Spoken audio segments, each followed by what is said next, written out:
नमस्कार, बहुत स्वागत है आपका एपीएन पर। आप देख रहे हैं देश की बात और मैं हूं आपके साथ राजश्री। और आज देश की बात में बात देश की राजनीति की होगी।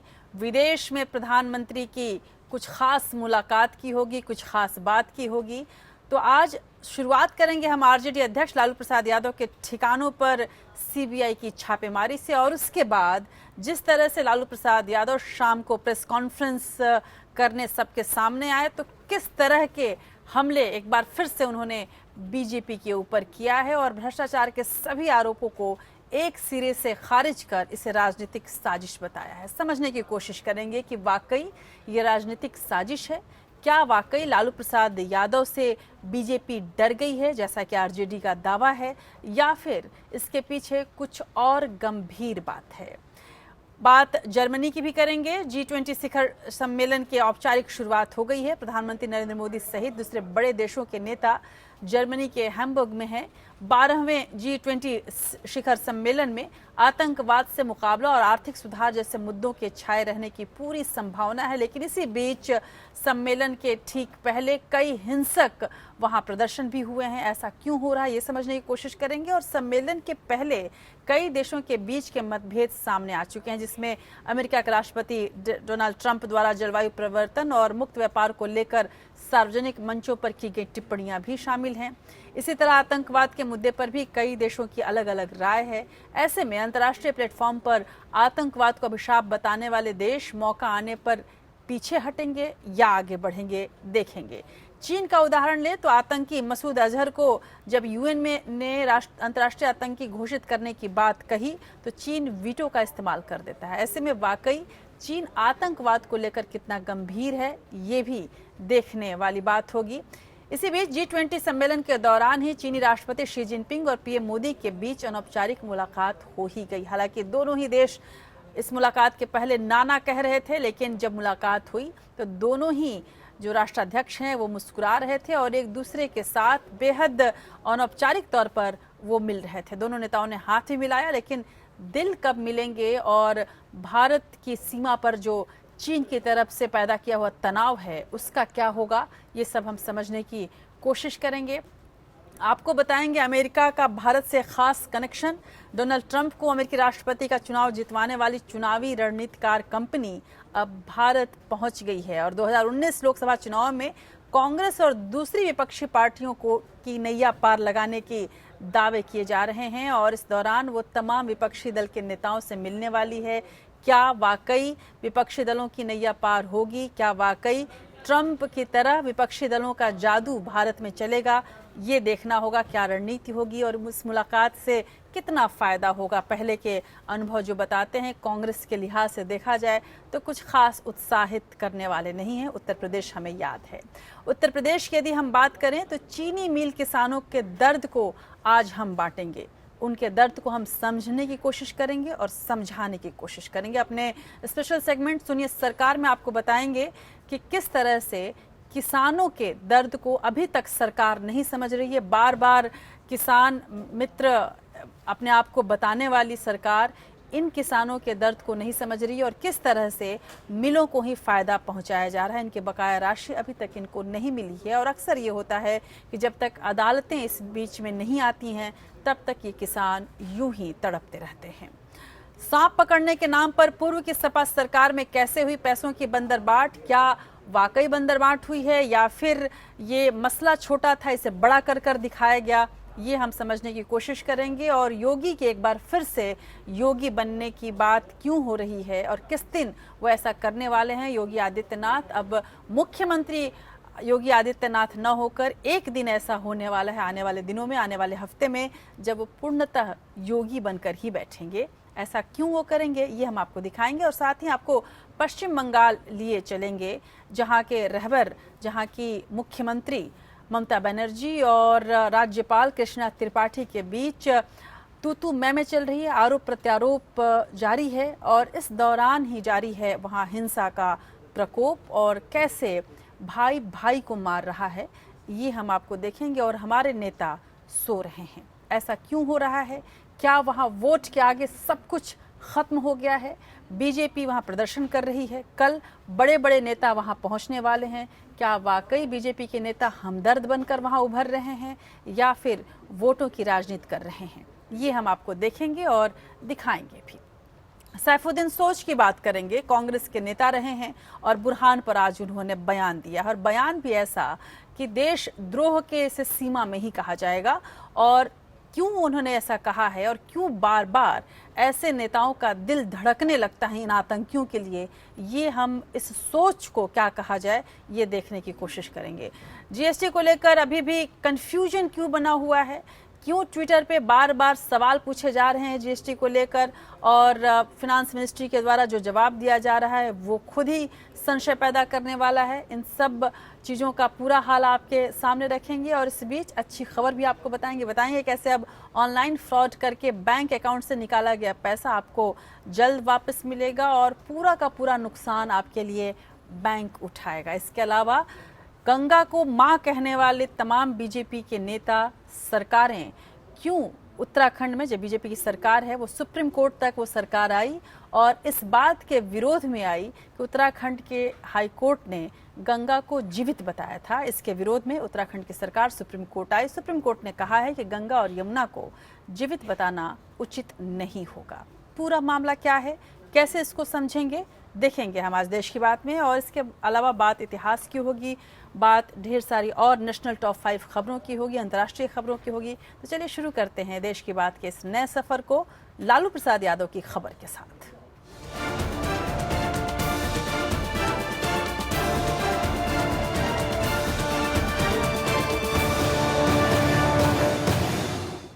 आरजेडी अध्यक्ष लालू प्रसाद यादव इन दिनों मुश्किल में हैं। आज दायर किए गए सीबीआई के मुकदमे पर खुद प्रेस कॉन्फ्रेंस करना पड़ा उन्हें और उन्होंने अपनी पूरी सफाई पेश करने की कोशिश की। हालांकि ये प्रेस कॉन्फ्रेंस बेहद संक्षिप्त रहा। लालू प्रसाद यादव बेहद नपे तुले अंदाज में इस प्रेस कॉन्फ्रेंस को कर रहे थे। उन्होंने अपनी पूरी बॉडी लैंग्वेज को पुराने अंदाज में रखने की कोशिश की ताकि उनका कॉन्फिडेंस, उनका आत्मविश्वास कहीं भी हिलता हुआ नहीं दिखे। कई जगह ऐसी अवांछनीय स्थितियां भी पैदा हुई जब तेजस्वी यादव मीडिया से भिड़ने लगे। लालू प्रसाद यादव ने वहीं पर उन्हें समझाने की कोशिश भी की इशारों में कि मीडिया से वो न भिड़ें और अपनी बात केवल रखें। तेजस्वी यादव हालांकि बिफरे हुए थे। आरजेडी के तमाम वरिष्ठ नेता तेजस्वी यादव के कंधे पर हाथ थपथपाकर ये एहसास उन्हें दिलाना चाहते थे कि पूरी मीडिया उनके सामने है और ऐसे में घबराहट नहीं दिखनी चाहिए। लालू प्रसाद यादव की घबराहट दिखी भी नहीं। उन्होंने भ्रष्टाचार के आरोप को पूरी तरह से बेबुनियाद बताया। उनके रेल मंत्री बनने से पहले जारी किए गए टेंडर को आधार बनाकर सीबीआई ने कार्रवाई की है, ऐसा लालू प्रसाद यादव ने कहा। लालू प्रसाद यादव ने अपने पक्ष में कई और दलीलें पेश की और ये स्पष्ट किया कि आज जब सीबीआई के अधिकारी मेरे घर छापा मारने आए और मैंने उनसे पूछा कि किस आधार पर ये आप छापा मार रहे हैं, तो अधिकारियों ने लालू प्रसाद यादव को तथाकथित तौर पर ये इन्फॉर्म किया कि उन्हें ऊपर से कहा गया है, ऊपर से ढेरों दबाव है। सुना है कि बनाए कि जमीन के बदले होटल के बदले जमीन मिल गया, कम रेट पर जमीन मिल गया, जिसे बोलते हैं मॉल बन गया। और 2006 में टेंडर हुआ वो पेन, सुनो प्रकार, तब उसको सपना आ रहा था क्या चाणक्य को, उसको सपना आ रहा था कि हमको 2006 में हमको मिल जाएगा। और लालू यादव ने अपने अंदाज में ये पूरा प्रेस कॉन्फ्रेंस किया और तमाम मीडिया वालों को व्यक्तिगत तौर पर संबोधित करके अपनी पूरी बात रखने की कोशिश की। और इसी दौरान उन्होंने मोदी और शाह की जोड़ी को भी बेहद निशाने पे लिया और उन अपनी प्रस्तावित रैली से ये जोड़ी डर गई है, ऐसा लालू प्रसाद यादव ने कहा। सियासी कारणों से उनके परिवार को परेशान किया जा रहा है, लेकिन वो किसी भी जांच और दबाव के आगे झुकने वाले नहीं है, लालू ने दावा किया। लालू ने दावा ये भी किया कि वो मोदी और शाह की साजिश को नस्तनाबूद कर देंगे। जब उनसे ये पूछा गया कि अब भविष्य क्या है गठबंधन का, तब उन्होंने ये स्पष्ट किया कि गठबंधन अलग है, ये सारे मामले अलग हैं, गठबंधन इसी तरह से बना रहेगा। और रही बात बीजेपी की, तो पहले भी मैं बीजेपी को बिहार में रोक चुका हूं, आगे भी रोकूंगा, खत्म कर दूंगा। ये चाहते हैं कि हमको नस्ताबूद करें, सुनो मोदी, अमित शाह, फांसी के फंदे पर लटक जाएंगे, लेकिन तुम्हारा संपूर्ण रूप से सारा बुनियाद, तुम्हारा अहंकार चूर चूर हम कर देंगे और हमारी जनता चूर चूर कर देगी। तुमको यहाँ से हम लौटाए हैं बिहार से, तुम हथियाना चाहते हो, महागठबंधन में लड़ाई कराना चाहते हो, ये सारा चीज को हम लोग समझ रहे हैं। इसलिए 27 तारीख को जो महान रैली होगी ऐतिहासिक, उसमें गांव के लोगों को हम बुला रहे हैं। और गौरतलब है कि 27 तारीख को एक महा रैली करने वाले हैं लालू प्रसाद यादव अगले महीने, और उसकी तैयारी शुरू हो चुकी है। लेकिन आज दिन भर लालू प्रसाद यादव के लिए चिंता का दिन रहा। आज सुबह सीबीआई ने लालू यादव के पटना, रांची, दिल्ली, गुड़गांव और पुरी में 12 जगहों पर छापे मारे, ये कहते हुए कि ये तमाम ठिकाने लालू प्रसाद यादव से जुड़े हुए हैं। छापों के बाद सीबीआई ने बताया कि 2006 में रेलवे मंत्री रहते हुए लालू यादव ने एक होटल को लीज पर देने के मामले में एक निजी कंपनी को फायदा पहुंचाया था। लालू और उनके परिवार के खिलाफ सीबीआई ने भ्रष्टाचार का मामला दर्ज किया है। और सीबीआई की तेजी आप इस बात से समझ सकते हैं कि सीबीआई ने छापा मारने के बाद तुरंत प्रेस कॉन्फ्रेंस भी किया। इसके पहले भी लालू प्रसाद यादव के घर पर छापे मारे गए थे, लेकिन सीबीआई ने प्रेस कॉन्फ्रेंस नहीं किया था, जिसका लाभ लालू प्रसाद यादव ने उठाया था और कहा था कि कोई छापा नहीं मारा। इसके पहले इनकम टैक्स ने भी छापा मारा था, जिसका लाभ लालू प्रसाद यादव ने उठाया और कहा कि कोई छापेमारी नहीं हुई है, कोई मुझे बताए कि छापेमारी कहाँ हुई है। सीबीआई ये भ्रम का लाभ शायद लालू प्रसाद यादव को नहीं देना चाहती थी, इसी वजह से छापेमारी के तुरंत बाद उसने प्रेस कॉन्फ्रेंस किया और पूरी जानकारी दी। मोदी सरकार लालू यादव की पूरी कुंडली खंगालने पर उतर आई है। सुबह 7 बजे से पटना, रांची, दिल्ली, गुड़गांव और पुरी में सीबीआई के अफसरों ने छापा मारकर लालू यादव की नींद उड़ा दी थी। बहरहाल छापों से क्या मिला क्या नहीं ये तो साफ नहीं, लेकिन खुद सीबीआई ने प्रेस कॉन्फ्रेंस कर बताया कि लालू यादव, तेजस्वी यादव और राबड़ी देवी के परिवार पर मुकदमा दर्ज कर लिया गया है।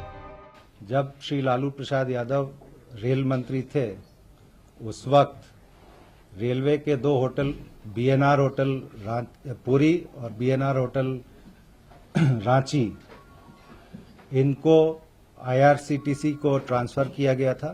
टेंडर अवार्ड करने में कुछ गड़बड़ियां की गई हैं और इस प्राइवेट कंपनी को फेवर्स शो किया गया है। राकेश अस्थाना ने बताया कि 2006 में एक निजी कंपनी को फायदा पहुंचाया गया था और बदले में पटना में करोड़ों की जमीन ली गई थी। लालू यादव का कहना है कि इस मामले की फाइल उनके पास नहीं आई थी, लेकिन उन्हें विपक्षी एकता की कोशिशों की वजह से निशाना बनाया जा रहा है और वो डरने वाले नहीं हैं। भारत बचाओ, भाजपा हटाओ, जो मुहिम हमने छेड़ा है और सारे समान विचारधारा के दलों को इकट्ठा हम लोग कर रहे हैं। भाजपा नरेंद्र मोदी की विदाई का तैयारी हम लोग कर रहे हैं। ये हमको जेल भेजना चाहते हैं, उनको सरेंडर कराना चाहते हैं कि हम भाजपा के सामने, आदेश के सामने हम झुक जाए। दरअसल लालू के खिलाफ गड़े मुर्दे उखाड़ने में इनकम टैक्स इन्फोर्समेंट डायरेक्टोरेट और सीबीआई जैसी सभी एजेंसियां जुटी हुई हैं। उनकी बेटी मीसा भारती और दामाद शैलेश को इनकम टैक्स और प्रवर्तन निदेशालय ने पूछताछ के लिए बुलाया था। उसके बाद उनसे जुड़े सारे कारोबारियों की कुंडलियां निकालकर लालू यादव की कुंडली से मैच कराई जा रही है। Bureau report, APN। उधर लालू प्रसाद यादव के खिलाफ भ्रष्टाचार का मामला दर्ज होने पर बीजेपी आक्रामक हो गई। लालू के खिलाफ मुहिम चला रहे लालू के पूर्व सचिव रहे और बीजेपी के पूर्व उप मुख्यमंत्री सुशील मोदी इस कार्रवाई से बहुत संतुष्ट नजर आए। मोदी ने मुख्यमंत्री नीतीश कुमार की तारीफ करते हुए उनसे पूछा कि वो अपनी चुप्पी कब तोड़ेंगे। आरजेडी की मुख्य सहयोगी पार्टी जेडीयू जहां इस मामले में चुप्पी साधे हुए, वहीं कांग्रेस ने भी इसे प्रतिशोध की कार्रवाई बताया है। लालू यादव पर भ्रष्टाचार का मुकदमा दायर होते ही बिहार में सियासत तेज हो गई है। बीजेपी ने आरजेडी पर हमले तेज कर दिए हैं। एक साथ जेडीयू को उकसाने और डोरे डालने का काम जोर शोर से फिर से शुरू हो गया है। आरजेडी को इसमें बौखलाना नहीं चाहिए। ये कानून अपना काम कर रहा है। ये आज का नहीं है, बल्कि जब वो रेल मंत्री थे उस समय का। कौन सी सच्चाई और कौन सी बदला, क्या चारा घोटाला का आरोप जब लगा था वो जेल गए? उस समय बीजेपी की सरकार केंद्र में थी? नहीं। तो ये तो एक कानून अपना काम कर रहा है, रोपे बबुल तो आम कहां से हो। बिहार चुनाव में बीजेपी को मिली करारी हार के बाद से ही सुशील मोदी ने लालू यादव की सियासी कब्र खोदनी शुरू कर दी थी। उन्हें लग रहा है कि वो अपने मकसद के करीब पहुंच चुके हैं। अब वो नीतीश को पुचकारते हुए कह रहे हैं कि रेल मंत्री बनने के बाद नीतीश ने ही लालू के गड़बड़ घोटालों को उजागर किया था। सुशील मोदी अब नीतीश से इशारों में पूछ रहे हैं कि आरजेडी का साथ छोड़ एनडीए में कब लौटेंगे। नीतीश जी को बर्खास्त करना चाहिए, नीतीश जी को अपनी चुप्पी तोड़ना चाहिए। क्या वो अपने मंत्रिमंडल में ऐसे लोगों को बनाए रखेंगे जिनके घर सीबीआई का छापा पड़ रहा है, जिनकी 12 संपत्ति कुर्क की जा चुकी है? इसके बाद क्या बचा है? उसके बाद भी अगर वो कार्रवाई नहीं करते हैं तब तो नीतीश जी को निर्णय करना है अपनी छवि के बारे में, भ्रष्टाचार के मुद्दे का क्या होगा। लेकिन लालू यादव की आरजेडी ने लालू परिवार पर कार्रवाई को सियासी बदला बताया। ठिकानों पर रेड नहीं हो रहा है, ठिकाने लगाने की राजनीति हो रही है। और वो क्यों हो रही है हम समझ रहे हैं। 27 अगस्त की रैली का आह्वान किया हमने ये कहा कि विपक्ष को इकट्ठा करेंगे, और हम जान रहे हैं कि भाजपा और उनके शीर्ष नेतृत्व की चूल्हे हिल गई हैं। वो इस प्रकार की कार्रवाई से हमें डराना चाहते हैं। बिहार सरकार में आरजेडी के साथ शामिल जेडीयू लालू पर कार्रवाई को लेकर अब तक खामोश है, लेकिन लालू यादव के मुश्किल वक्त पर कांग्रेस उनके साथ खड़ी नजर आई। कांग्रेस ने मामले की जांच कर दूध का दूध और पानी का पानी करने को कहा है। साथ ही ये भी कहा है कि बदले की भावना से लालू को घेरा जा रहा है। कानून को अपना काम करना चाहिए, और जब ये मामला अदालत में जाएगा तो अदालत बशर्ते इसका निर्णय करेगी, सच्चाई सामने आएगी। परंतु जिस प्रकार से कानून की अनुपालना करने वाली सीबीआई और ईडी जैसी एजेंसियों को भाजपा के पिट्ठू के तौर पर इस्तेमाल किया जा रहा है, वो ना तर्क संगत है, बल्कि वो ये दिखाता है कि कैसे भाजपा प्रतिशोध की आग में राजनीतिक विरोधियों पर कार्रवाई कर रही है। इसमें कोई शक नहीं कि कांग्रेस से महागठबंधन के बाद लालू के लिए मुश्किल वक्त आन पड़ा है। खुद राहुल गांधी ने भ्रष्टाचार के मामले में दोषी होने पर चुनाव लड़ने से रोकने के खिलाफ लाए जा रहे विधायक को फाड़ दिया था। बावजूद इसके लालू सांप्रदायिक तत्वों के खिलाफ लड़ाई के सबसे बड़े झंडा बरदार हैं और कांग्रेस के साथ खड़े हैं। Bureau report, APN। उधर लालू प्रसाद यादव के दावे चाहे कुछ भी हों कि गठबंधन बिल्कुल सही है और मजबूत है, लेकिन उनके ठिकानों पर तथाकथित रूप से सीबीआई की छापेमारी के बाद बिहार के मुख्यमंत्री नीतीश कुमार ने वरिष्ठ अधिकारियों के साथ राजगीर में बैठक बुलाई है। इस बैठक में मुख्य सचिव अंजनी कुमार सिंह और डीजीपी PK ठाकुर के साथ जेडीयू के प्रवक्ताओं को भी बुलाया गया है। बिहार सरकार में उप मुख्यमंत्री और लालू प्रसाद यादव के बेटे तेजस्वी यादव के खिलाफ भ्रष्टाचार का मामला दर्ज होने और उनके खिलाफ सीबीआई की छापेमारी के बाद उनके मंत्रिमंडल में रहने को लेकर कई सवाल खड़े होने लगे हैं। बिहार के मुख्यमंत्री नीतीश कुमार तेजस्वी यादव से इस्तीफा मांग सकते हैं, ऐसी उम्मीद की जा रही है, ऐसे कयास लगाए जा रहे हैं। उधर राजनीति के जानकारों का ये भी कहना है कि इसके चलते नीतीश लालू के महागठबंधन भी खतरे में देखा जा सकता है। हालांकि लालू प्रसाद यादव ने यह स्पष्ट किया था कि ये गठबंधन नहीं टूटेगा, लेकिन नीतीश के इतिहास को यदि देखें तो बार बार जिस तरह से वो लालू प्रसाद यादव की छाया से निकलने की कोशिश करते रहते हैं, ऐसे में ये शायद बेहद मुफीद मौका है नीतीश कुमार के लिए कि वो एक बार में ही ये गठबंधन तोड़ के आगे निकल जाएं, क्योंकि बीजेपी यूं भी उनके सामने हाथ बढ़ाए खड़ी है और कुछ दिन तक तो वो साथ दे ही सकती है। लेकिन नीतीश हर कदम फूंक फूंक कर रखना चाहते हैं। नीतीश खलनायक बनाने से अपने आप को जरूर बचाएंगे, खासकर विपक्ष की नज़र में। नीतीश दोनों ही हाथों में लड्डू चाहते हैं, दोनों ही तरफ से संतुलन बनाकर चलना चाहते हैं। ऐसे में देखना होगा कि नीतीश का अगला कदम क्या है। पिछले 4 दिनों से बीमार चल रहे और स्वास्थ्य लाभ के लिए राजगीर पहुंचे बिहार के मुख्यमंत्री और जेडीयू अध्यक्ष नीतीश कुमार फिलहाल असमंजस में हैं। सरकार में सहयोगी दल आरजेडी के अध्यक्ष लालू प्रसाद यादव और बिहार के उप मुख्यमंत्री तेजस्वी यादव और दूसरे बेटे और मंत्री तेज प्रताप यादव के खिलाफ भ्रष्टाचार मामले में FIR दर्ज होने के बाद नीतीश कुमार या उनकी पार्टी जेडीयू कोई भी प्रतिक्रिया देने से बच रही है। ये सवाल भी किया जा रहा है कि क्या ये FIR और CBI के छापे लालू नीतीश के महागठबंधन को तोड़ने में आखिरी कील साबित होंगे। पहले भी ऐसी खबरें आ चुकी है कि नीतीश कुमार लालू के साथ गठबंधन तोड़ने को तैयार है। लालू यादव और उनके परिवार पर लगातार लग रहे भ्रष्टाचार के आरोप और प्रवर्तन निदेशालय और आयकर विभाग के छापे नीतीश के लिए चिंता का विषय भी हैं। इससे पहले नीतीश कुमार बीजेपी के नोटबंदी और सर्जिकल स्ट्राइक के फैसले का खुलकर समर्थन कर चुके हैं। वह पीएम मोदी के साथ मंच साझा करते हुए भी नजर आए थे। तब भी जेडीयू और आरजेडी के गठबंधन को लेकर सवाल उठे थे। कांग्रेस अध्यक्ष सोनिया गांधी ने राष्ट्रपति पद के लिए विपक्ष के साझा उम्मीदवार के नाम पर चर्चा को लेकर हाल में बैठक बुलाई थी, जिसमें सभी प्रमुख विपक्षी दलों के नेता शामिल हुए थे। लेकिन नीतीश कुमार ने इस बैठक से खुद को अलग कर लिया था। हालांकि उनकी पार्टी जेडीयू से शरद यादव और केसी त्यागी इस बैठक में शामिल हुए थे। वहीं एक दिन बाद ही पीएम मोदी के साथ बैठक के लिए नीतीश कुमार दिल्ली में मौजूद थे और फिर बाद में नीतीश ने एनडीए के राष्ट्रपति उम्मीदवार रामनाथ कोविंद को समर्थन देकर विपक्ष को चौंका दिया था। वैसे अभी तक दोनों ही दल जेडीयू और आरजेडी गठबंधन टूटने की खबरों को खारिज करते आए हैं, पर अब सरकार पर दाग लगने की आशंका के बीच नीतीश क्या फैसला लेते हैं, ये बड़ा सवाल है। Bureau report, APN। तो नीतीश और लालू का साथ रहता है या नहीं, ये तो आने वाले दिनों में स्पष्ट हो जाएगा। लेकिन विपक्ष 2019 के लोकसभा चुनाव को लेकर बड़ी तैयारियां कर रहा है और इसकी अगुवाई करना चाहती है कांग्रेस। माना जा रहा है कि अमेरिकी राष्ट्रपति के चुनावों में डोनाल्ड ट्रंप के चुनावी अभियान का बागडोर संभालने वाली अमेरिकी कंपनी अब कांग्रेस सहित दूसरी विपक्षी पार्टियों के लिए काम करेगी और इन तमाम विपक्षी दलों के नेताओं से मुलाकात करके ये कंपनी अलग रणनीति बनाएगी ताकि 2019 में अपने आप को अजेय कहलाने वाले प्रधानमंत्री नरेंद्र मोदी का सामना विपक्ष कर सके और उन्हें हरा सके। कैसे ये सब होगा, कौन सी ये कंपनी है, देखिए इस खास रिपोर्ट में। देश का अगला आम चुनाव अभी 2 साल दूर है, लेकिन राजनीतिक दलों ने अभी से इसके लिए तैयारियां शुरू कर दी है।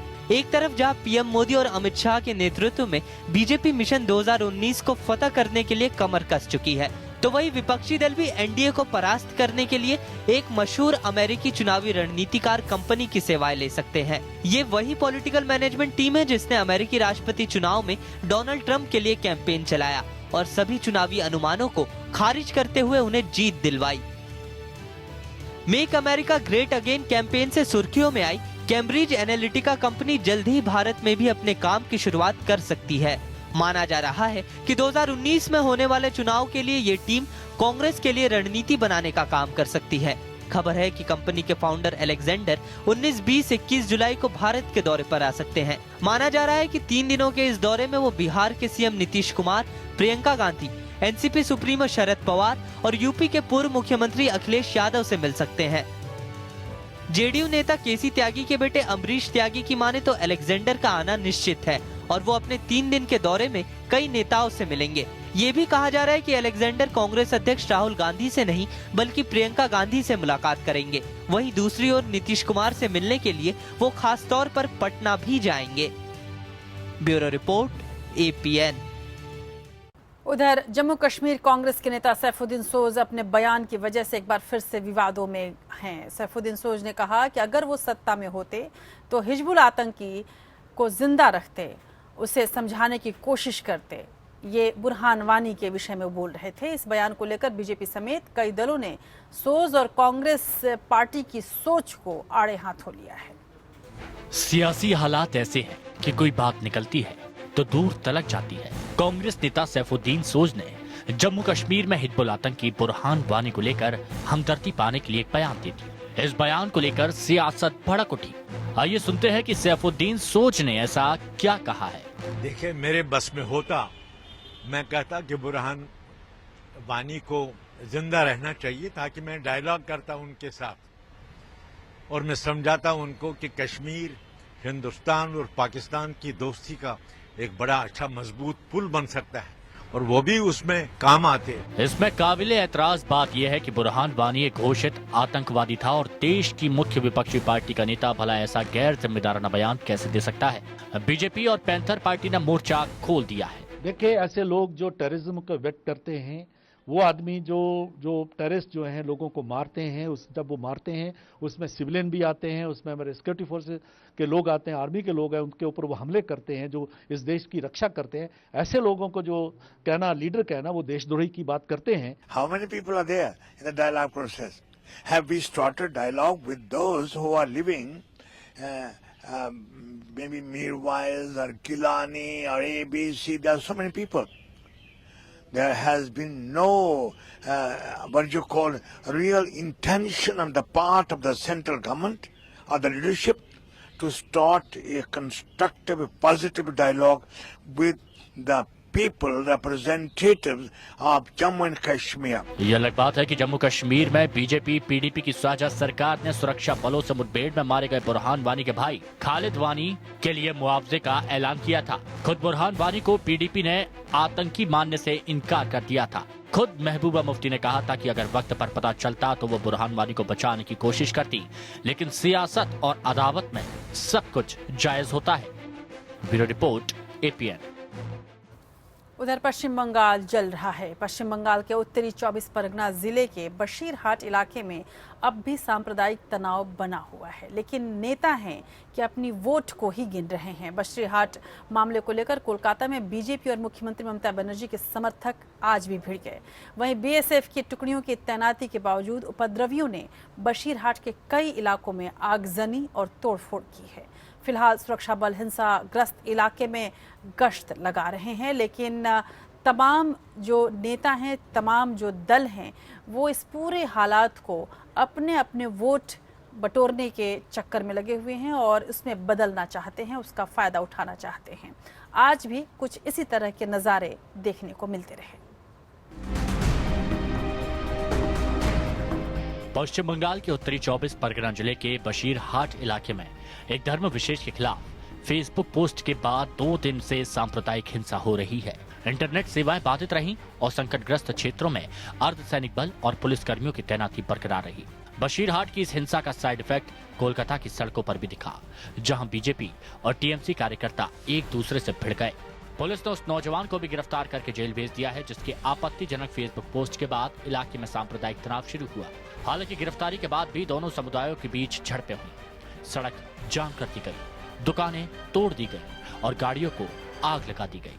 हालात काबू में करने के लिए राज्य सरकार को बशीरहाट, बादुरिया, स्वरूप नगर और डेगंगा में इंटरनेट सेवाएं अस्थायी तौर पर रोकनी पड़ी, ताकि सोशल मीडिया के जरिए अफवाह फैलने से रोकी जा सके। इस बीच बीजेपी ने आरोप लगाया कि बशीरहाट के हिंसा में उसके कार्यकर्ता की मौत हो गई है। पूरे मामले की जांच के लिए बीजेपी अध्यक्ष अमित शाह ने 3 सदस्यों की टीम बशीरहाट भेजने का फैसला किया है। वहीं राज्यपाल केसरीनाथ त्रिपाठी ने नए सिरे से ममता सरकार के खिलाफ मोर्चा खोल दिया है। केसरीनाथ त्रिपाठी ने कहा है कि हर हाल में इलाके में शांति और कानून व्यवस्था बहाल हो।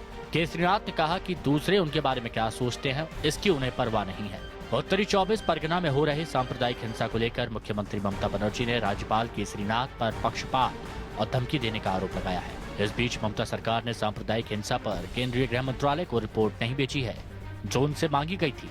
साथ ही पश्चिम बंगाल सरकार ने केंद्र से भेजी गई अर्धसैनिक बलों की 4 अतिरिक्त कंपनियों को भी लेने से इनकार कर दिया है। Bureau report, APN.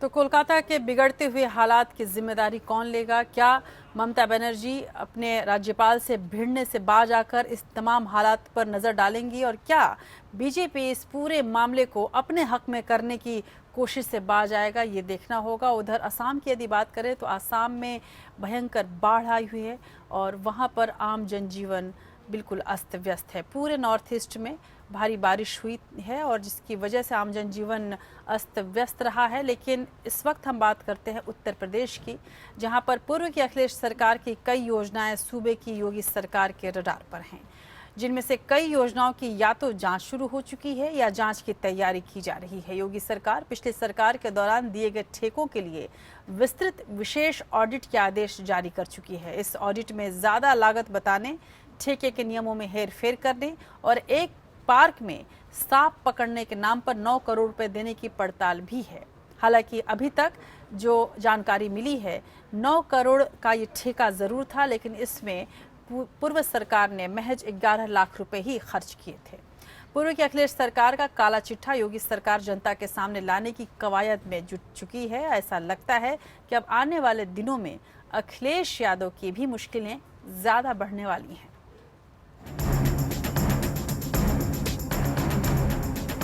Uttar Pradesh के मुख्यमंत्री योगी आदित्यनाथ पिछली सरकार की कच्चे चट्टे खोलने में लगे हुए हैं।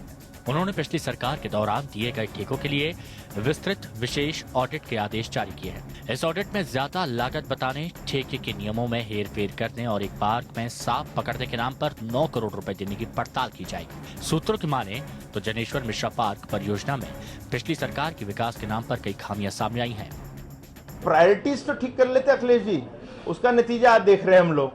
अब वो सांप पकड़े, मैं थोड़ा सा और अच्छा होता, क्रिमिनल्स को पकड़ते तो ज्यादा अच्छा होता, मगर उन्होंने सांपी को पकड़ना शुरू कर दिया। अब उनकी पुलिस जाके भैंसों को पकड़ रही थी आजम खां के, वो तो उनकी प्रायोरिटीज हैं।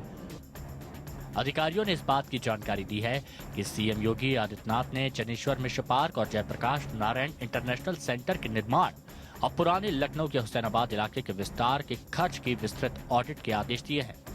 इन परियोजनाओं का काम पूर्व मुख्यमंत्री अखिलेश यादव की निगरानी में हुआ था और विपक्ष को यह आरोप अब गले नहीं उतर रहा। ये एकदम बिल्कुल निराधार है, असत्य है। ये सरकार झूठ और भ्रम फैला के बनी है। योगी सरकार जब से आई है, ये कोई अपना इनके जो भी प्रोजेक्ट्स हैं या जो भी विकास की चीज़ें हैं उनको बढ़ाने के बजाय, उनको आगे बढ़ाने के बजाय सीधे जो अभी तक विकास हुए उन पे सिर्फ जांच की बात कर रहे हैं और जांच की बात कोई वो नहीं कर रहे हैं, गंभीरतापूर्ण उस पर कार्रवाई नहीं करने के बजाय केवल हवाबाजी कर रहे हैं।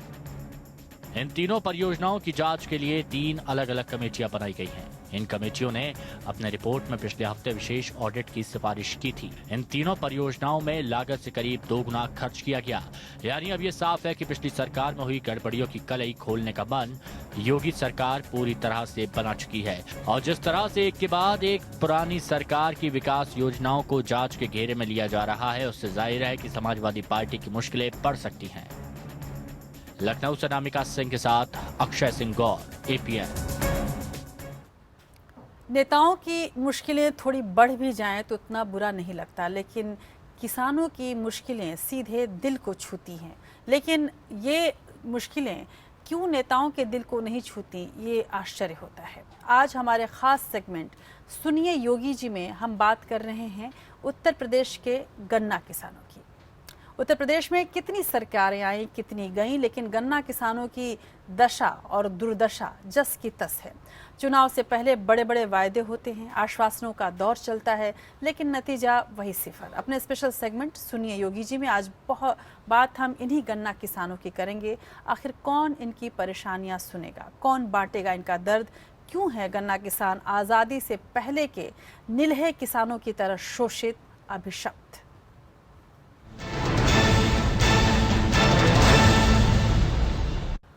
उत्तर प्रदेश सरकार के दावों के बावजूद यूपी के गन्ना किसानों का चीनी मिलों पर 2,704 करोड़ रुपए बकाया है। प्रदेश में गन्ना किसानों की हालत अंग्रेजों के वक्त के निलहे किसानों के दमन की दर्दनाक यादें ताजा करा देती हैं। गन्ना किसानों को अपनी खड़ी फसल को आग लगा देना पड़ता है तो कभी आत्महत्या के लिए मजबूर होना पड़ता है। लेकिन चुनाव के बाद हर बार की तरह इस बार भी सरकार गन्ना किसानों को भुला बैठी है। दर्द इस बात का है कि योगी आदित्यनाथ जिस अंचल से आते हैं वहां भी गन्ना भरपूर मात्रा में होता है और वहां के किसानों का दर्द भी ऐसा ही है। और पहले भी योगी आदित्यनाथ ने इनका दर्द देखा होगा, समझा होगा, लेकिन समझ में ये नहीं आता कि जब सत्ता उनके हाथ में आ गई है तब वो इन किसानों के दर्द को क्यों भुला बैठे हैं। देखिए खास रिपोर्ट। उत्तर प्रदेश भारतीय जनता पार्टी ने वादा किया है अब गन्ना किसानों को 14 दिन में भुगतान कर दिया जाएगा। 14 दिन में भुगतान कर दिया। यूपी चुनाव के पहले प्रधानमंत्री मोदी का गन्ना किसानों को किया वादा अभी तक पूरा नहीं हो पाया। गन्ना किसानों को बहुत दिनों के बाद किसानों से हमदर्दी रखने वाले प्रधानमंत्री के रूप में मोदी को देखा था। दिल जीतने के लिए पीएम मोदी ने यहां तक बताया था कि गन्ना किसानों के साथ तौल में भी बेईमानी कर शोषण किया जाता है। अब हकीकत ये है कि उत्तर प्रदेश के गन्ना किसानों का 2,700 करोड़ से ज्यादा का भुगतान बाकी है। ये हालात तब हैं जब किसानों के रहनुमा की छवि बनाने वाले योगी आदित्यनाथ ने सीएम बनते ही महीने भर के भीतर चीनी मिलों को किसानों का पूरा बकाया भुगतान करने का सख्त आदेश दिया था। लेकिन योगी जी की आवाज भले ही कड़क हो, लेकिन उनकी भलमानसाहत का फायदा चीनी मिल उठा रहे हैं। हालत यह है कि गन्ना पिराई का सीजन खत्म हो चुका है और गन्ना मिलें बंद भी हो चुकी हैं। बाजार में चीनी की कीमत भी अच्छी खासी मिली है। सिर्फ चीनी उत्पादन से चीनी मिलों का मुनाफा 12% से ज्यादा आ रहा है। शीरे या दूसरे सह उत्पादों से हुई कमाई अलग है, लेकिन किसान को उसकी उपज का मूल्य दिलाने में सरकार नाकाम रही है। लेकिन 100 दिन पूरे होने पर योगी सरकार को अपना रिपोर्ट कार्ड पेश करने के लिए आंकड़े गिना दिए गए। गन्ना मंत्री बता रहे हैं कि योगी सरकार ने 22,000 करोड़ रुपए का भुगतान करवा दिया। अब तक जो 25,000 करोड़ रुपए का कुल भुगतान है, उसमें से 22,680 करोड़ रुपए का भुगतान गन्ना किसानों का हो चुका है।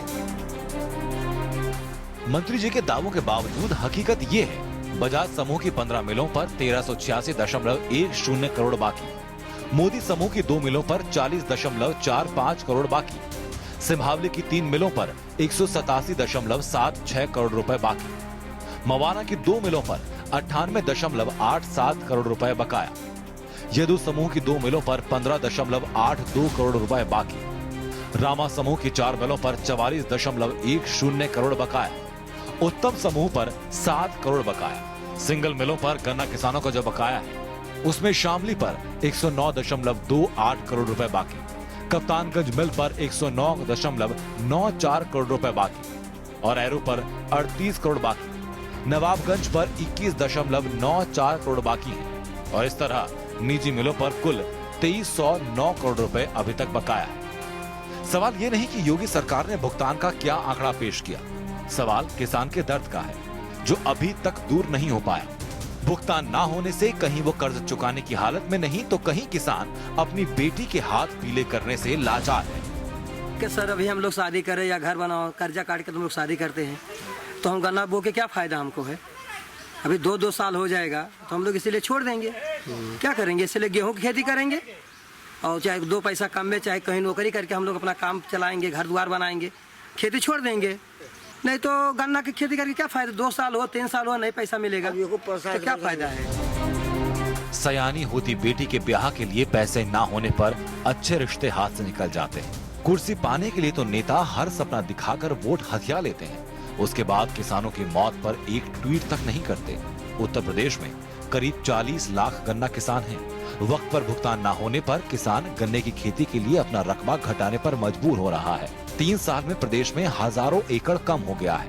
गन्ने की फसल को पालने पोसने में साल भर का वक्त लगता है। कर्ज लेकर उम्मीदें की जाती हैं, करीब 10 साल बाद भुगतान हो पाता है। इस बीच उसके कर्ज पर ब्याज तो चढ़ता है, लेकिन गन्ना मिलें सालों उसका भुगतान रोक कर रखने के बावजूद कोई ब्याज अदा नहीं करती। वो ब्याज राजनीतिक पार्टीज के पास बतौर चंदा जाता है। हालत ये कि आज के दौर में भी गन्ना किसानों की हालत आजादी से पहले किसानों के शोषण की कहानी की याद ताजा कर देती है। नील उगाने वाले किसानों को अंग्रेज मालिकों के लिए नील उगाना पड़ता था, उनको अंग्रेजों के मुंह मांगे दाम पर बेचने को मजबूर होना पड़ता था। आजादी के 70 साल बाद भी उत्तर प्रदेश में हालात बदले नहीं हैं। गन्ना किसानों को नीले किसानों की तरह इलाके की चीनी मिल के लिए ही गन्ना उगाना पड़ता है। किसानों को गन्ना उगाने का हक तो है, लेकिन उसे गुड़ बनाने का अधिकार नहीं है। उसे भी आसपास की चीनी मिलों के लिए गन्ना उगाना मजबूरी है। बेहतर दाम मिलने के बावजूद वो गन्ना लाद कर दूसरे इलाके में जाकर बेच नहीं सकता। उसे सिर्फ गन्ने के दाम मिलते हैं जो चीनी के बाजार भाव के हिसाब से तय होते हैं, जबकि उसके बेचे गन्ने से न सिर्फ चीनी बल्कि शीरा और दूसरे सह उत्पाद बेचकर चीनी मिलें 2 गुना पैसा कमाती हैं। लेकिन वो किसानों को अदा करने के बजाय पॉलिटिकल पार्टीज को चंदे और घूस में झुकाकर किसानों के शोषण तंत्र को मजबूत बनाती हैं। योगी जी, अगर धर्मानुसार भी शासन करना है तो मानवता के साथ हो रहे इस अपराध को समझना होगा और इससे आंख मूंदना न सिर्फ राजधर्म की अवमानना है बल्कि मानवता के खिलाफ अपराध है। अंशुमन त्रिपाठी, एपीएन।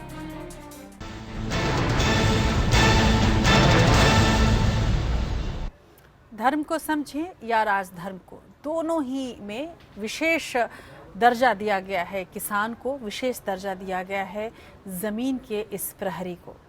योगी आदित्यनाथ एक योगी हैं और जाहिर सी बात है कि इनसे उम्मीद ज्यादा है। योगी आदित्यनाथ अब किसानों के मामले पर एक योगी द्वारा कोई बड़ा फैसला ले न ले, लेकिन इस रविवार को उत्तर प्रदेश के मुख्यमंत्री योगी आदित्यनाथ दिन भर के लिए गुरु बनेंगे। कहने का मतलब ये है कि 9 जुलाई को गुरु पूर्णिमा है। इस विशेष दिन को गोरखपुर के गोरक्षपीठ में भव्य तैयारियां इसके लिए की जा रही हैं और इसे भव्य तरीके से मनाया जाता है। और इस बार सब कुछ खास है क्योंकि यहाँ के गुरु अब उत्तर प्रदेश के मुख्यमंत्री भी हैं और ऐसे में इस बार की गुरु पूर्णिमा कितनी खास होने वाली है और मुख्यमंत्री योगी आदित्यनाथ किस तरह से गुरु आदित्यनाथ बनने वाले हैं, देखिए इस रिपोर्ट में। गोरखनाथ मंदिर के महंत योगी आदित्यनाथ कुछ घंटों के लिए अलग रोल में नजर आएंगे। सीएम के बदले वे अपने लोगों के लिए गुरु बन जाएंगे। सबसे पहले वे अपने गुरु महंत अवैधनाथ की पूजा करेंगे, उनकी मूर्ति को तिलक लगाएंगे और फिर गुरु दक्षिणा भी देंगे। अवैधनाथ जब तक जिंदा थे तब भी योगी ऐसा ही किया करते थे। ये गोरक्षपीठ की गुरु शिष्य परंपरा रही है।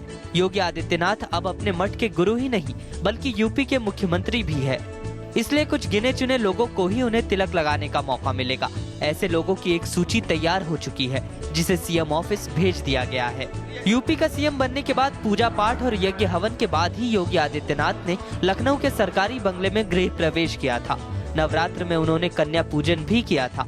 जब भी योगी गोरखपुर आते हैं रात में मंदिर में ही रुकते हैं और सवेरे गोरक्षनाथ की आरती करते हैं और गौशाला भी पहुंचते हैं। कह सकते हैं मुख्यमंत्री बनने के बावजूद योगी आदित्यनाथ ने अपने आक्रामक हिंदुत्ववादी नेता की चमक कम नहीं होने दी है। Bureau report, APN। और अब देखते हैं नेशनल टॉप 5 खबरें। दिल्ली में आम आदमी पार्टी के निलंबित विधायक कपिल मिश्रा द्वारा केजरीवाल सरकार के खिलाफ पेश भ्रष्टाचार के सबूतों को लोकायुक्त ने आधा अधूरा बताया है। लोकायुक्त ने कपिल को 2 हफ्ते का वक्त दिया है जिसमें उन्हें सही तरीके से दस्तावेजों को फाइल करने के लिए कहा गया है। कांग्रेस विधायक नितेश राणे और विवादों का पुराना रिश्ता है। अब महाराष्ट्र में मछुआरों की समस्या पर चर्चा करने के लिए बुलाई गई बैठक में कांग्रेस विधायक नितेश राणे अपना आपा खो बैठे और उन्होंने कथित तौर पर एक वरिष्ठ सरकारी अधिकारी पर मछली फेंक दी। हालांकि नितेश का कहना है कि उन्होंने जो कुछ किया वो गरीब मछुआरों की मदद के लिए किया था। बेंगलुरु मेट्रो के स्टाफ और Karnataka state industrial security force के अधिकारियों के बाद शुरू हुई मेट्रो कर्मचारियों की हड़ताल खत्म हो चुकी है। इसके बाद मेट्रो परिचालन तत्काल प्रभाव से शुरू कर दिया गया है और इससे आम आदमी ने राहत की सांस ली है। राज्य में मेट्रो परिचालन सुबह 5 बजे शुरू हो जाता है, लेकिन बंद के कारण आज उसे शुरू नहीं किया गया। मुंबई के बांद्रा इलाके को वाटर सप्लाई करने वाली पाइपलाइन शुक्रवार को अचानक फट गई, जिससे पूरे इलाके में पानी भर गया। इस पानी की चपेट में आने से 2 बच्चों की मौत हो गई। पाइपलाइन फटने से निचले इलाकों में बनी झोपड़ियों में पानी घुस गया। राजस्थान के बीकानेर के घनी आबादी के पटाखों के गोदाम में अचानक आग लग गई। हादसे में 6 लोगों की मौत हो गई।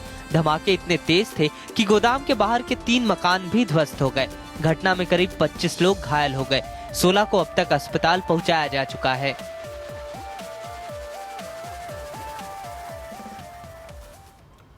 एक हफ्ते से पूरे देश में जीएसटी लागू हो गया है, लेकिन लोगों की परेशानी खत्म होने का नाम अभी तक नहीं ले रही है। लोग परेशान हैं। सरकार ने भी कई पहल की है, लेकिन सरकार के जवाबों से भी लोग परेशान हो जा रहे हैं। सरकार जिस तरह से सवाल के जवाब दे रही है उसे कानूनी प्रावधान गलत ठहराता है। ऐसा हम क्यों कह रहे हैं, देखिए इस खास रिपोर्ट में। GST goods and service tax पूरे देश में 1 जुलाई से लागू है, लेकिन लोग परेशान हैं। व्यापारी सड़क पर उतरकर विरोध प्रदर्शन कर रहे हैं, तो वहीं जीएसटी पर आम लोगों और कारोबारियों के सवालों के जवाब के लिए सरकार ने कई स्तरों पर मुहिम चला रखी है। सरकार अखबारों में विज्ञापनों के साथ ट्विटर पर भी जवाब दे रही है, लेकिन कुछ ऐसे जवाब हैं जो कानून सम्मत नहीं है। हेल्पलाइन नंबर पर फोन करने पर आधे घंटे तक कॉल होल्ड रखना पड़ता है। कंज्यूमर मिनिस्ट्री ने बुधवार को हेल्पलाइन नंबर के लिए लाइन की तादाद 14 से बढ़ाकर 60 करने का ऐलान किया। जीएसटी को लेकर लोग कई तरह के सवाल पूछ रहे हैं। जैसे एक ने पूछा कि सोयाबीन पर 5%, जबकि इसकी खली पर 0% टैक्स है। क्या सॉल्वेंट प्लांट को सोयाबीन पर चुकाए गए ज्यादा टैक्स का रिफंड मिलेगा? इस पर सरकार ने जवाब दिया कि सॉल्वेंट प्लांट ने सोयाबीन पर जो टैक्स चुकाया है उसका वो रिफंड क्लेम कर सकती है। वहीं कानून में प्रावधान है कि रिफंड तभी मिलेगा जब इनपुट रेट आउटपुट रेट से ज्यादा हो। वहीं एक सवाल ये भी पूछा गया कि जॉब वर्कर के लिए रजिस्ट्रेशन जरूरी है। क्या वो कंपोजिशन स्कीम का विकल्प चुन सकते हैं? इस सवाल का सरकार ने जवाब दिया कि 20 लाख से ज्यादा के सप्लायर के लिए रजिस्ट्रेशन जरूरी है। जॉब वर्कर कंपोजिशन में जा सकते हैं। हालांकि कानून ये है कि सर्विसेज में सिर्फ रेस्टोरेंट को कंपोजिशन स्कीम चुनने की छूट है, हर किसी को नहीं। कंपोजिशन को लेकर एक ने यह भी पूछा कि कंपोजिशन स्कीम में 1% टैक्स पूरी बिक्री पर लगेगा या सिर्फ टैक्सेबल वस्तुओं की बिक्री पर। इस सवाल का सरकार ने जवाब दिया कि सिर्फ टैक्सेबल वस्तुओं की बिक्री पर टैक्स की गणना की जाएगी। हालांकि कानून में प्रावधान है कि टैक्स के लिए एग्रीगेट टर्नओवर जोड़ा जाएगा। एक सवाल ये भी था कि दिल्ली में टैक्सेबल सप्लाई 2 लाख और हरियाणा से छूट वाली वस्तुओं की सप्लाई 50 लाख की है, रजिस्ट्रेशन कहाँ करना पड़ेगा? ऐसे में सरकार का जवाब था कि दिल्ली में जरूरी नहीं, वहाँ टर्नओवर 20 लाख से कम, हरियाणा में जरूरी नहीं सप्लाई छूट वाली चीजों की। हालांकि कानून ये कहता है कि दिल्ली में रजिस्ट्रेशन करना पड़ेगा। सभी राज्यों का मिलाकर टर्नओवर 20 लाख से ज्यादा है। सरकार की ओर से जवाब इस डिस्क्लेमर के साथ दिए जा रहे हैं कि जवाब सिर्फ जानकारी और गाइडेंस के लिए हैं, इनकी कानूनी मान्यता नहीं है। ऐसे में सवाल उठने लगा है कि जब सरकार के जवाब की ही कानूनी मान्यता नहीं है तो फिर लोग किस पर भरोसा करें? कारोबारी सरकार के जवाब के मुताबिक कदम उठाएं, काम करें और आने वाले दिनों में अगर उन्हें टैक्स अधिकारी नियमों के मुताबिक कोई कार्रवाई करती है तो फिर उसकी जिम्मेदारी किसकी होगी? आकांक्षा सिंह के साथ ब्यूरो रिपोर्ट, APN। इस बीच consumer affairs minister Ramvilas Paswan ने चेतावनी दी है कि जीएसटी लागू होने के बाद अगर इन्वेंट्री पर नए रेट प्रिंट नहीं किए जाते हैं तो कंपनियां और आरोपियों को जेल के साथ साथ 1 लाख रुपए तक का जुर्माना भी भरना पड़ सकता है। मैन्युफैक्चरर्स को नए MRP के साथ सितंबर तक अनसोल्ड स्टॉक को क्लियर करने की इजाजत दे दी गई है। उधर आम लोगों को राहत देने के लिए RBI ने नई गाइडलाइन तैयार की है। नई गाइडलाइन के हिसाब से RBI ने निर्देश दिया है कि बैंक खाते में ऑनलाइन फ्रॉड होने पर इसका नुकसान ग्राहक नहीं बल्कि बैंक उठाएगा। हालांकि इसके लिए ऑनलाइन फ्रॉड का शिकार हुए ग्राहक को 3 दिन के भीतर बैंक से शिकायत करनी होगी। नए नियम के मुताबिक ग्राहक की शिकायत के अगले 10 दिनों के अंदर फ्रॉड हुई रकम ग्राहक के खाते में लौटा दी जाएगी। हालांकि नियम ये भी है कि अगर ग्राहक थर्ड पार्टी फ्रॉड की जानकारी देने में 3 दिन से ज्यादा का वक्त ले लेता है तो उसे 25,000 रुपए तक के नुकसान को खुद उठाना पड़ेगा। इंटरनेट बैंकिंग वाले कस्टमर्स के अकाउंट और कार्ड से अनऑथराइज्ड ट्रांजैक्शन के बढ़ते मामलों को देखते हुए RBI ने ये गाइडलाइन जारी किया है। लेकिन अब सवाल ये है कि ये सारी शिकायत 3 दिन के अंदर कैसे होगी। अदालत की खबरों में गंगा यमुना को जीवित व्यक्ति का दर्जा देने के खिलाफ उत्तराखंड सरकार की याचिका पर सुनवाई करते हुए सुप्रीम कोर्ट ने उत्तराखंड हाईकोर्ट के आदेश पर रोक लगा दी है। राज्य सरकार ने उत्तराखंड हाईकोर्ट के 20 मार्च के आदेश पर रोक लगाने की मांग की थी। उत्तराखंड सरकार ने सुप्रीम कोर्ट में दलील देते हुए कहा है कि गंगा यमुना को जीवित व्यक्ति का दर्जा देकर हाईकोर्ट ने गंभीर चूक की है। इस बारे में हाईकोर्ट में दायर की गई जनहित याचिका में इसकी मांग तक नहीं की गई थी। राज्य सरकार का कहना था कि याचिका अतिक्रमण और 2 राज्यों में बंटवारे को लेकर दाखिल हुई थी। देश के सर्वोच्च कोर्ट ने अपनी बात रखते हुए राज्य सरकार ने कहा कि उत्तराखंड हाईकोर्ट के फैसले से कई बड़े संवैधानिक सवाल खड़े हो गए हैं।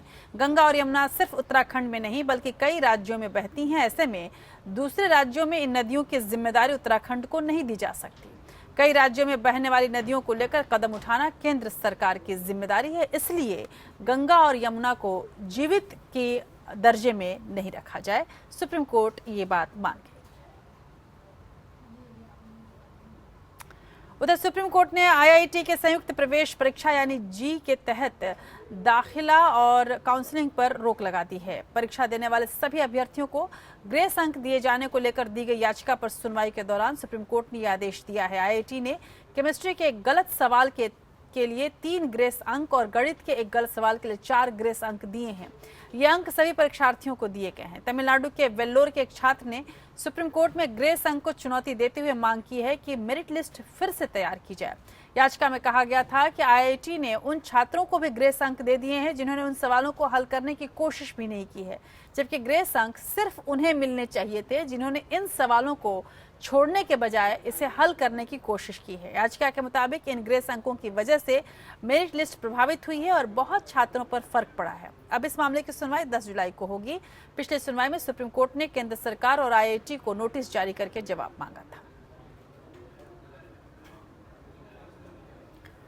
बात G20 की करते हैं। जर्मनी के हैम्बर्ग शहर में G20 शिखर सम्मेलन औपचारिक तौर पर शुरू हो गया और नाना करते ही सही पर पीएम नरेंद्र मोदी और चीन के राष्ट्रपति शी जिनपिंग के बीच मुलाकात भी हो गई।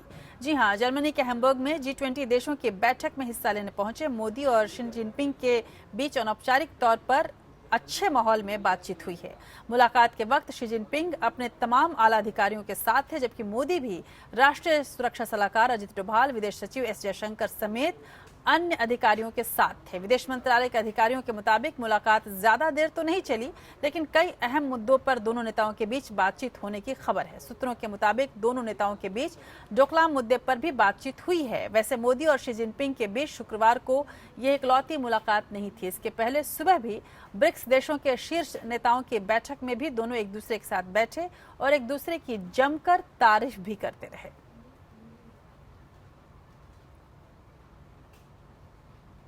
उधर सिक्किम बॉर्डर पर भारत और चीन के बीच तनातनी के बीच चीनी राष्ट्रपति शी जिनपिंग ने भारत की तारीफ की है। G20 समिट से इतर ब्रिक्स देशों की बैठक को संबोधित करते हुए चीनी राष्ट्रपति शी जिनपिंग ने आतंकवाद के खिलाफ भारत के मजबूत संकल्प को सराहा है। वहीं अपने भाषण के आखिर में प्रधानमंत्री नरेंद्र मोदी ने चीन के राष्ट्रपति शी जिनपिंग को भी बधाई दी और कहा, चीन में होने वाले ब्रिक्स समिट के आयोजन में भारत अपना पूरा सहयोग चीन को देगा।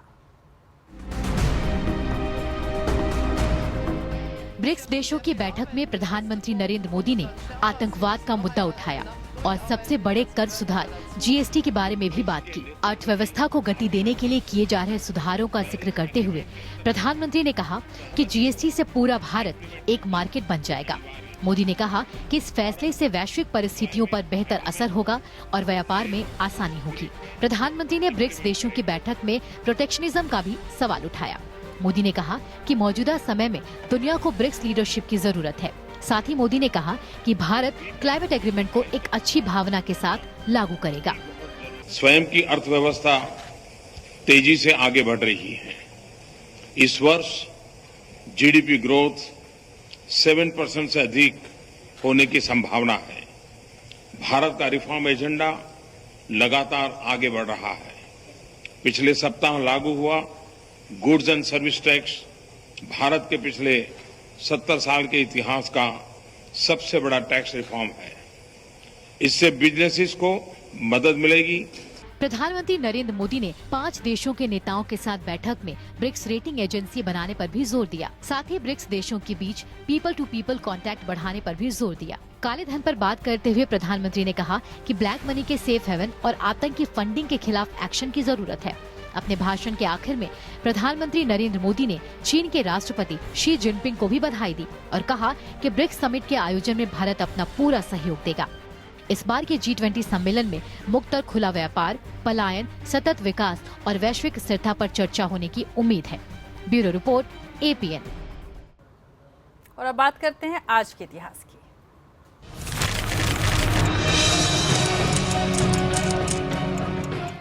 आज यूं तो बेहद दिलचस्प तारीख है 7/7/2017, लेकिन 7 जुलाई को बहुत कुछ हुआ है। 7 जुलाई 1943 में रास बिहारी बोस ने आजाद हिंद फौज की कमान नेताजी सुभाष चंद्र बोस को सौंपी थी। 7 जुलाई 1998 में वनडे क्रिकेट में टीम इंडिया की सलामी जोड़ी सचिन तेंदुलकर और सौरव गांगुली ने पहले विकेट के लिए 252 रनों की रिकॉर्ड साझेदारी की थी। और 7 जुलाई 2003 में अमेरिकी अंतरिक्ष स्पेस एजेंसी नासा के अपॉर्चुनिटी अंतरिक्ष यान ने मंगल ग्रह के लिए उड़ान भरी थी। 7 जुलाई 2007 में अमेरिका के दूरसंचार उपग्रह डायरेक्ट V10 को रूस के प्रोटॉन M रॉकेट ने प्रक्षेपित किया था। 7 जुलाई 2008 में अफगानिस्तान के काबुल में हुए भारतीय दूतावास पर हमले में 41 लोगों की मौत हो गई थी। आज देश की बात का सफर यहीं थामती हूँ।